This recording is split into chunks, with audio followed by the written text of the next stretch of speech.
안녕하세요, 여러분. 마음으로 소통하기 첫 번째 에피소드에 오신 것을 환영합니다.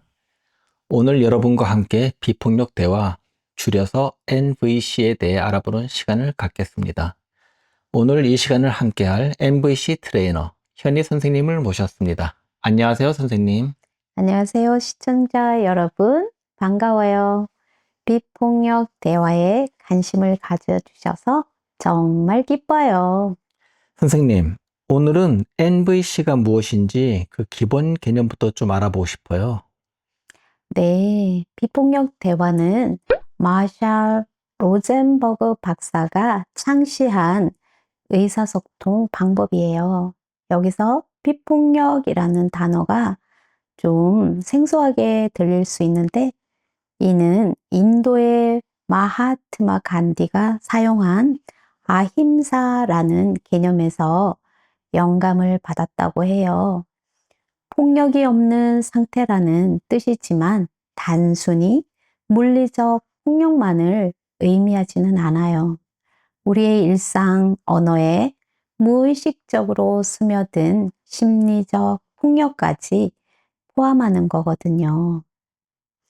생각해 보세요. 우리는 하루에도 수십 번, 너는 항상 왜 그래? 당신은 절대 내 말을 안 들어. 같은 표현을 쓰지 않나요? 이런 말들이 일반적인 대화로 들리지만 사실 항상이나 절대라는 말은 일반화한 비난의 어조가 담겨 있어요. 상대방을 판단하고 공격하는 거죠. MBC는 이런 표현 대신 네 가지 단계로 나누어 표현해요. 첫째, 관찰. 내가 무엇을 보고 들었는지 사실만을 말해요. 둘째, 감정. 그 상황에서 내가 어떤 감정을 느꼈는지 표현해요. 그리고 셋째, 욕구예요. 그 감정 뒤에 있는 내 욕구나 필요가 무엇인지 말해요. 그리고 마지막 넷째로 부탁이에요. 구체적으로 무엇을 요청하는지 명확히 해야 해요. 예를 들어 어떤 사람이 약속한 시간보다 20분 늦게 왔다고 생각해 봐요. 그러면 약속 시간보다 20분 늦게 왔네. 기다리면서 초조했어. 라고 하거나 조금 답답했어. 나는 약속을 지키는 것을 중요하게 생각해. 다음에는 시간 맞춰 와주면 좋겠어. 처럼 말하는 거예요. 이렇게 하면 상대방을 비난하지 않으면서도 내 진실을 전달할 수 있어요. 와, 정말 차이가 느껴지네요. 마샬 로젠버그는 어떤 계기로 이런 소통법을 개발하게 되었나요? 네, 좋은 질문이에요. 로젠버그 박사는 임상 심리학자로 1960년대 미국의 인종차별과 폭력이 만연했던 시기에 활동을 하셨어요. 그 당시는 흑인 민권 운동이 한창이던 때였거든요. 그는 인종 계층, 국가 간 갈등의 근본 원인이 서로의 인간성을 인정하지 않는 소통 방식에 있다고 보았어요. 특히 그는 어린 시절부터 폭력을 목격하며 자랐는데 왜 어떤 사람은 폭력적으로 행동하고 또 어떤 사람들은 연민을 보이는지 너무 궁금했대요. 그래서 어떤 상황에서도 상대방의 인간성을 존중하고 진정한 연결을 만들어내는 소통법을 연구하게 되었어요. 그는 아프리카와 중동, 그리고 남미 등지를 다니며 분쟁 지역에서 실제로 MBC를 적용하며 갈등 해결을 도왔다고 해요. 그리고 팔레스타인과 이스라엘 간의 갈등, 루안다의 종족 갈등 등에서 MBC가 실제로 평화를 만들어내는 모습을 보며 이 소통법의 힘을 확신하게 되었다고 합니다. 또한 MBC는 단순한 대화 기술이 아니라 하나의 의식이자 삶의 방식이에요. 겉으로 보이는 말투나 표현 방식보다 그 안에 담긴 의도와 태도가 중요해요. 즉, 상대방과 자신을 진정으로 이해하고 연결하고자 하는 마음가짐이 가장 핵심이에요. 그리고 MBC는 결국 내면의 폭력성을 줄이고 공감과 연결을 통해 모두의 욕구가 존중받는 관계를 만드는 것을 목표로 해요. 예. 그럼 NVC와 일반적인 소통은 어떤 차이가 있나요? 아, 네. 좋은 질문이네요. 이건 정말 중요한 질문 같아요. 일반적인 소통에서는 종종 판단, 분석, 비난이 섞여 있어요. 당신이 틀렸어. 이건 너의 책임이야. 넌 너무 이기적이야. 같은 말들이요. 이런 표현들은 상대방을 어떤 카테고리나 범주에 넣어서 평가하는 거거든요. 그렇지만 MBC는 관찰과 평가를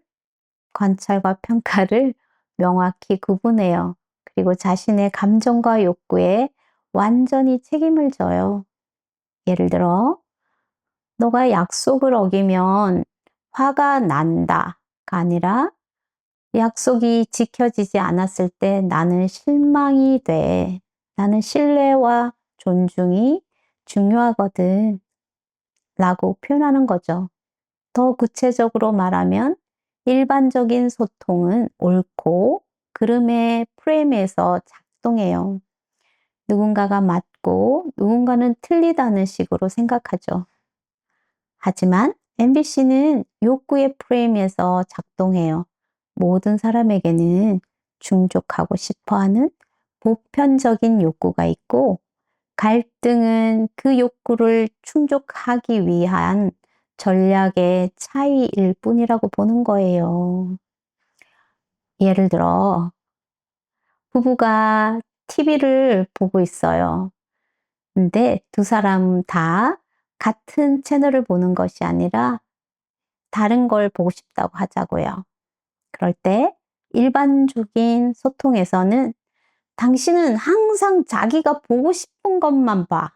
라고 말하겠지만 MBC에서는 당신이 뉴스를 보고 싶어 하는 것 같고 나는 사실 드라마를 보고 싶어. 우리 둘 다 휴식과 즐거움을 원하는 것 같은데 어떻게 하면 둘 다 만족할 수 있을까? 라고 접근하는 거예요. 이렇게 하면 대립이 아닌 협력의 관계로 바뀔 수 있어요. 상대방을 적으로 보는 것이 아니라 함께 문제를 해결해 나갈 파트너로 보는 거죠. 네. 그럼 마지막으로 시청자들이 오늘부터 바로 실천할 수 있는 팁이 있다면 좀 알려주시겠어요? 뭐가 있을까요? 네. 그럼 오늘부터 당장 바로 시작할 수 있는 실천법을 하나 알려드릴게요. 바로 자신의 대화 패턴을 관찰해 보는 거예요. 하루 동안 자신이 얼마나 자주 나는 뭐뭐 해. 당신은 항상 절대로 나를 존중하지 않아. 아니, 그건 늘 잘못되는 거 아니야? 너가 틀렸어. 같은 방식을 쓰는지 의식적으로 살펴보세요. 그리고 그런 순간이 왔을 때 잠시 멈추고 스스로에게 물어보세요. 내가 실제로 관찰한 것은 무엇인가? 지금 내 감정은 어떤가? 몸에 이렇게 손을 얹고 해보세요. 그러면 몸에서도 내 감정을 알아차릴 수가 있어요. 내가 진정으로 원하는 것은 무엇인가 찾아보세요.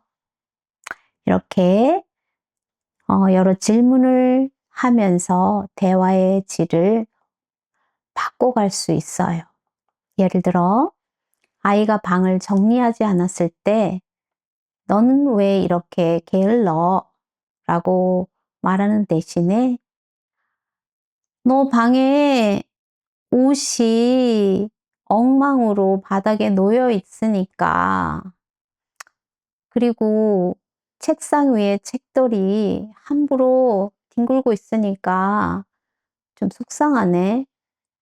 나는 정리된 공간에서 생활할 때 돌봄과 편안함을 느껴. 방 정리를 엄마와 함께 해보면 어떨까? 라고 물어보세요. 처음에는 어색하고 부자연스러울 수 있죠. 하지만 이 작은 변화가 쌓이면 관계 전체가 바뀌는 것을 경험하게 될 거예요. 무엇보다 자신의 내면도 더 평화로워지는 것을 느낄 수 있답니다. 예, 정말 좋은 방법이네요. 저도 오늘부터 제 말하기 패턴을 한번 살펴봐야겠어요. 오늘은 NVC의 기본 개념과 마샬 로젠버그의 철학에 대해 알아봤습니다. 다음 시간에는 더 깊이 있는 이야기를 나눠보겠습니다. 오늘 귀중한 시간 내주신 현혜 선생님 감사합니다. 네, 감사합니다.